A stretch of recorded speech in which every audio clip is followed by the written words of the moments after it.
ರಾಜಕಾರಣಿಗಳು defence experts ಥರ ಆಡಬೇಡಿ, ನೀವು ರಾಜಕೀಯ ಎಕ್ಸ್ಪರ್ಟ್ಸ್ ಥರ ಆಡಿ. ಲೆಫ್ಟಿನೆಂಟ್ ಕರ್ನಲ್ ಆಗಬಾರ್ದು ಮಂಜು. ಯಾರು ಕೋಲಾರದ MLA ಅಪ್ಪ, MLA ಸಾಹೇಬ, ಈ ಫೈಟರ್ ಜೆಟ್ಗೆ ಫ್ಯೂಯಲ್ ಇಂಧನನ ಎಲ್ಲ ಹಾಕ್ತಾರೆ ಅಂತ ನಿನಗೆ ಗೊತ್ತಾ? ಹೋಗ್ಲಿ,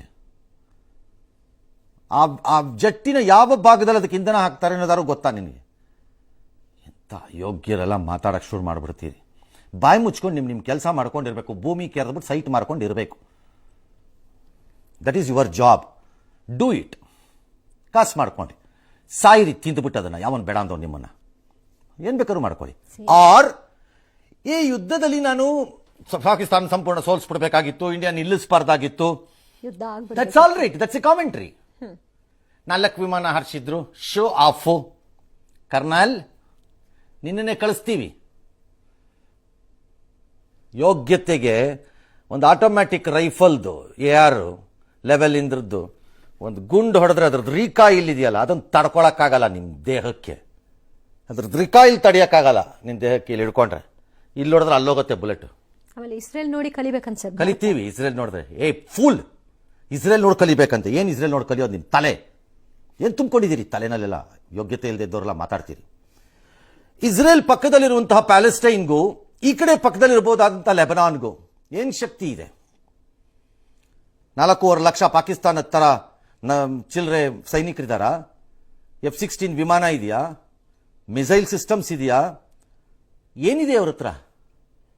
ಆಮೇಲೆ ಹಮಾಸ್ ವಿಷಯದಲ್ಲಿ ಇವ್ರ ನಾಯಕರ ಸ್ಟ್ಯಾಂಡ್ ಏನಾಗಿತ್ತು? ಕಾಮನ್ ಸೆನ್ಸ್ ಇಲ್ಲದೆ ಮಾತಾಡ್ತಾರೆ. ಪಾಕಿಸ್ತಾನದ ಹತ್ರ ಏನಿದೆ? ನ್ಯೂಕ್ಲಿಯರ್ ವೆಪನ್ ಇದೆಯಾ? ಏನಿದೆ? ಕಿರಾನ ಹಿಲ್ಸ್ ಅಲ್ಲಿ ನ್ಯೂಕ್ಲಿಯರ್ ವೆಪನ್ಸ್ ಇದೆ ಅನ್ನೋದು ಭಾರತಕ್ಕೆ ಗೊತ್ತಿರಲಿಲ್ಲ. ಈಗಲೂ ಗೊತ್ತಿಲ್ಲ ನಮಗೆ, ಕರೆಕ್ಟಾಗಿ ಹೇಳಬೇಕು ಅಂದ್ರೆ. ಪಾಕಿಸ್ತಾನದ ಒಳಗಡೆ ಅದರ ಬಾಯಿ ಹತ್ರ ಅಲ್ಲಿ ಏನೋ ಇದೆ ಅಂತಂದ್ಬಿಟ್ಟು ನಮ್ಮಲ್ಲಿ ಒಂದು ಬಾಂಬ್ ಹಾಕಿದ್ದಾರೆ. ನ್ಯಾರೋಲಿ ಅದು ಏನು ನ್ಯೂಕ್ಲಿಯರ್ ವೆಪನ್ನೇ ಬಿದ್ದು ಏನೋ ವಿಕಿರಣ ಎಲ್ಲ ಸೋರ್ಬಿಡುತ್ತೆ ಅಂತೆಲ್ಲ ಅಂತಿದ್ರು. ಅಲ್ಲಿ ಏನೂ ಆಗಿಲ್ಲ. ಅಲ್ಲೇನು ಇಸ್ರೇಲ್ ಅಲ್ಲಿ ಪಕ್ಕದಲ್ಲಿ ನ್ಯೂಕ್ಲಿಯರ್ ವೆಪನ್ ಇಟ್ಕೊಂಡು ಕೂತಿದಾರ ಅವರು? ಏನು ಕಂಪೇರ್ ಮಾಡ್ತೀರಿ ನೀವು? ಎಲ್ಲ ಗೊತ್ತಿರೋ ತರ. ಈ ಕರ್ನಲ್ ಮಂಜು DK ಶಿವಕುಮಾರ್ ತರ ಗೆಲ್ಲಲಿಲ್ಲ ಕೋಲಾರದಲ್ಲಿ ಅನ್ಬಿಡೋದು, ಸುಮ್ಮನೆ ಬಿಟ್ಬಿಡೋದು, ಸುಮ್ಮನೆ ಹಂಗೆ ಅನ್ಬಿಡೋದು. ಹೇಗೆ ಕಂಪೇರ್ ಮಾಡೋದು? ಸಾಮ್ಯತೆ ಇದೆಯಾ? ನಾನು ಹೇಳೋದು shut up and keep quiet. ಒಂಥರ ಎಂಥ ಅಸಹ್ಯ ಮತ್ತೆ ಆಕ್ರೋಶ, ಇರಿಟೇಟ್ ಆಗತ್ತೆ ನಿಮ್ಗಳ ಬಗ್ಗೆ ಅಂತಂದ್ರೆ ಈ ರಾಜಕಾರಣಿಗಳಿಗೆ, ತಲೆ ಇಲ್ಲದೆ ಇರೋರುಗಳಿಗೆ. ಎಂತೆಂಥವ್ರಲ್ಲ ರಾಜಕಾರಣಕ್ಕೆ ಯಾವನ್ ಬೇಕಾದ್ರೂ ಬರ್ಬೋದು. ಅದಕ್ಕೊಂದು ಎಕ್ಸಾಮ್ ಕೊಟ್ರೆ ಬುರ್ಡೆ ಕಿತ್ಕೊಂಡು ಹೋಗ್ಬಿಡ್ತೀರಿ. ಯಾವನ್ ಬೇಕಾದ್ರೂ ಬರ್ಬೋದು ಬಿಡಿ. ಅದಕ್ಕೆ ಹಿಂಗಾಗಿ ಸಾಯೋದು ಈ ದೇಶ. ನಿಮ್ಮಂಥವ್ರನ್ನ ಕರ್ಕೊಂಡೋಗಿ ಕಾನೂನು ಮಾಡಿಸ್ಬೇಕಂತೇನು? ದರಿದ್ರಗಳಂತಂದು